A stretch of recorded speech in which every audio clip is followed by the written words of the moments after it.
बिहार में चुनाव आयोग के अभियान पर खूब सवाल उठाए गए।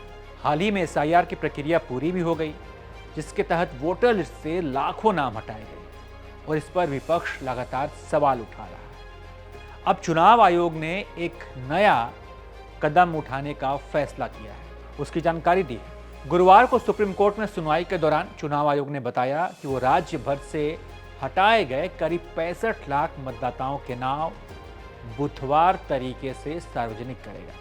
चुनाव आयोग ने बताया कि यह लिस्ट खोजने के लिए योग्य फॉर्मेट भी उपलब्ध कराई जाएगी, ताकि कोई भी नागरिक आसानी से ये जान सके कि उसका नाम मतदाता सूची में बरकरार है या हटा दिया गया। यानी कि जो फाइल होगी वो ऐसी होगी कि आप उसमें अपना नाम आसानी से सर्च कर सकते हैं। आप अपना नाम डालिए और पता लगाइए कि आपका नाम उसमें है कि नहीं है, नाम कटा है तो क्यों कटा है। आयोग ने यह भी एकदम साफ किया है कि हटाए गए मतदाताओं की बुधवार जो लिस्ट है वो संबंधित बूथ स्तरीय अधिकारियों यानी जो बीएलओ होते हैं उनके ऑफिस में नोटिस बोर्ड पर भी चिपकाई जाएगी।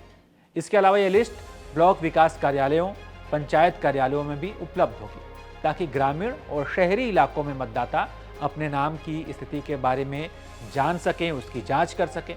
बता दें कि चुनाव आयोग का फैसला सुप्रीम कोर्ट के उस आदेश के बाद आया है, जिसमें सुप्रीम कोर्ट ने चुनाव आयोग को जिलावार हटाए गए सभी मतदाताओं की सूची प्रकाशित करने, नाम हटाने के कारणों को उसमें स्पष्ट करने के आदेश दिए थे।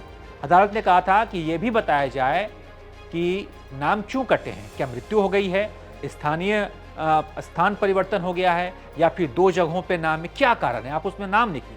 तो सुप्रीम कोर्ट का आदेश के बाद से आयोग ने यह भी कहा है कि इस प्रक्रिया से लोगों को लिस्ट जो है वो मैनुअल पहुंच मिलेगी, यानी वो आसानी से उसमें अपना नाम खोज सकेंगे। साथ ही ये भी पता चलेगा कि उनकी नाम मतदाता सूची से हटाए क्यों गए, चाहे वो मृत्यु की वजह से हो, चाहे वो स्थान परिवर्तन की वजह से हो, चाहे जो भी कारण रहा हो, उस कारण का उल्लेख भी उसमें होगा। सार्वजनिक नोटिस में इस बात का उल्लेख होगा कि यदि किसी व्यक्ति को नाम हटाए जाने पर आपत्ति है तो वो अपने आधार कार्ड की फोटो लेकर दावा कर सकता है कि भाई आपने मेरा नाम गलत हटाया है। इसके अलावा हटाए गए मतदाताओं की बुधवार लिस्ट और नाम हटाने के कारणों की जानकारी अखबारों में विज्ञापन, रेडियो, टीवी और अन्य माध्यमों से भी प्रसारित की जाएगी, ताकि अधिक से अधिक लोगों को इसके बारे में जानकारी मिल सके और समय रहते वो मतदाता सूची देखकर उसमें देखे कि उनका नाम है कि नहीं है। अगर नहीं है, अगर गलती से कट गया है तो तुरंत उसका जो है उसको सही करवाएं और अपने अधिकार का इस्तेमाल कर सकें। सुप्रीम कोर्ट ने इस मामले पर लगातार सुनवाई हो रही है। अब अगली सुनवाई इस मामले पर कोर्ट में 22 अगस्त को होगी। बहरहाल आप इस पर क्या सोचते हैं, अपनी राय दीजिए और देखते रहिए आप एबीपी लाइव।